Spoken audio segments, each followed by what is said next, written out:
Hello, today is November the 6th, 2025, and as early as now we are working.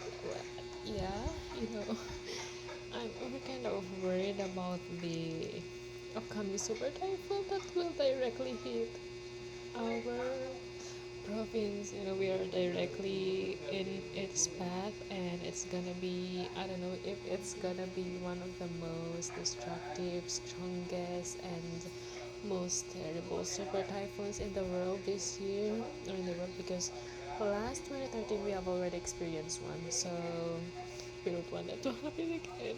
But unfortunately, because of our geographic location, we are prone to typhoons. So we're just praying for a miracle, for it, to be,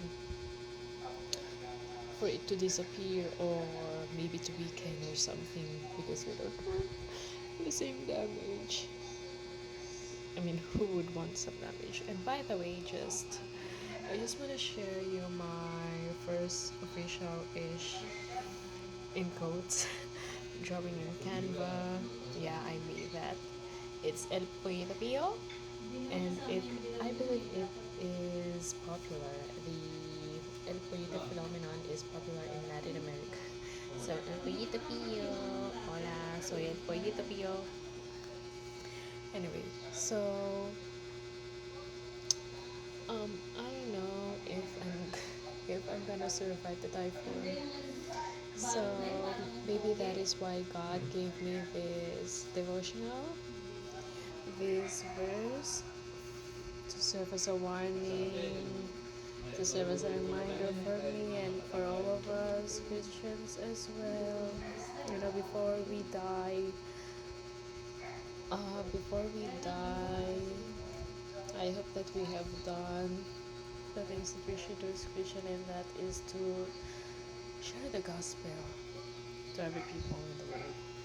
So our daily verse is from chapter 33 of Ezekiel, verse 6. I think this is the longest verse that I featured in this notebook so far, and it barely fit the the designated area for the verse.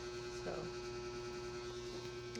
it says, "But if the watchman see the sword come and blow not the trumpet, and the people not be warned, if the sword come and take any person from among them, he is taken away in his iniquity, but his blood will I require at the watchman's hand." So this message is originally for Ezekiel, because God has set him as a watchman over the people.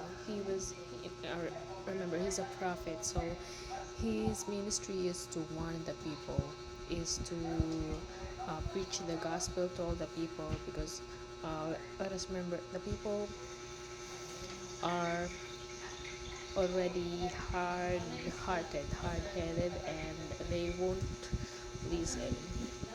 They refuse to go back to God. So that is why God has sent Ezekiel to be a watchman for them, to warn them of the upcoming danger.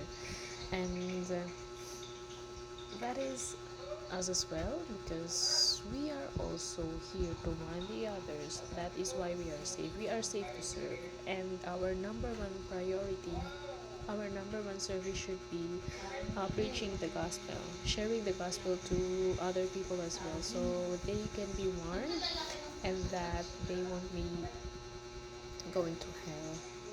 So this is a warning for us Christians to do our ministry of warning these people, because if not, their blood will be in our hands. Imagine the blood of your loved ones, the blood of your son, of your husband, your wife, your parents, your everything. It will be in your hand because you refuse to warn them. We don't want that to happen. There will be many tears before God wipes our tears away. But before that, there is still a chance for them to be saved. So why not do it now?